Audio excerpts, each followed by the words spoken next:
dans le prochain épisode de Demain nous appartient. Tandis que la police parvient à localiser Sacha, Régis et Brigitte semblent cacher un lourd secret. Souleymane, Arthur, Maud et Camille squattent quant à eux une maison inhabitée. Attention, les paragraphes qui suivent contiennent des spoilers sur l'épisode de Demain nous appartient diffusé lundi soir sur TF1. Si vous ne voulez rien savoir, ne lisez pas ce qui suit. Lundi 12 juillet dans Demain nous appartient. La police parvient à localiser Sacha. Sacha a passé le week-end avec la femme qui l'a pris en autostop. Comme elle doit prendre l'avion pour Tunis, il est tenté de la suivre mais se ravise en réalisant qu'il ne peut pas utiliser son passeport pour partir à l'étranger.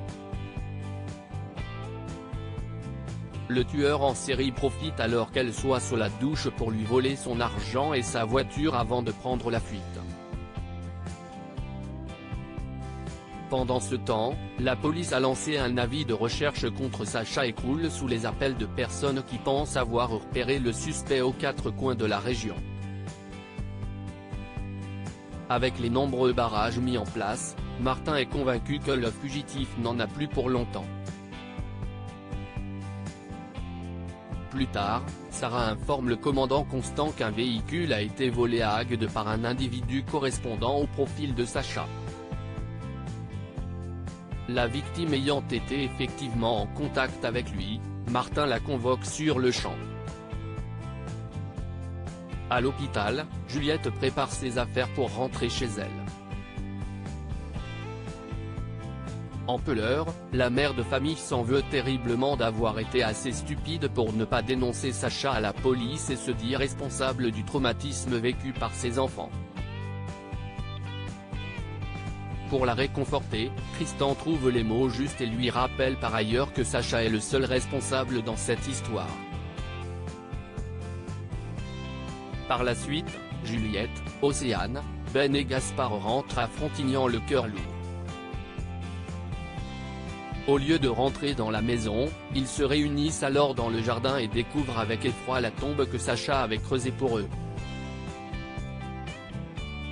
Sous le choc, Juliette prend les trois adolescents dans ses bras puis déclare qu'ils sont vivants et forts avant d'affirmer qu'ils s'en sortiront. À plusieurs kilomètres de là, Sacha essaie de voler une voiture mais doit prendre la fuite lorsque les propriétaires le voient faire. Prévenus de cette tentative de vol, Martin et Karim débarquent sur les lieux avec une équipe d'intervention. Après s'être équipés de gilets pare-balles, les policiers entrent dans une décharge. Alors que Sacha est caché dans une voiture abandonnée, ils se déploient pour ratisser la zone en sachant que leur suspect peut être n'importe où. Régis et Brigitte semblent cacher un lourd secret dans la matinée. Marianne souhaite la bienvenue à Bénédicte qui devient la nouvelle ostéopathe et naturopathe de l'hôpital. Bien qu'il ne soit pas enchanté à l'idée de côtoyer sa sœur au quotidien, William se dit malgré tout ravi qu'elle puisse rester auprès de son fils. En parallèle, Manon questionne sa grand-mère sur la relation entre William et Bénédicte. Si elle certifie qu'il n'y a aucun problème entre ses enfants, Brigitte se montre cependant particulièrement évasive dans ses réponses, ce qui n'échappe pas à sa petite fille qui tente de lui tirer les vers du nez. En vain. En fin de journée, Étienne informe sa famille qu'il a dégoté un petit job sur le port et qu'il espère se constituer une clientèle par le bouche à oreille. Comme son fils révèle qu'il craint de le priver de sa liberté en le forçant à s'installer à 7, Étienne l'assure du contraire. De son côté, Brigitte ne se sent pas bien. Quand son mari insiste pour qu'elle se repose, Brigitte rétorque que cette période de l'année lui rappelle de mauvais souvenirs et que cela fait 38 ans qu'elle a cette souffrance en elle. Et d'ajouter qu'elle a toujours ce genre de symptômes à ce moment de l'année. Excluant d'aborder le sujet, Régis coupe court à la conversation.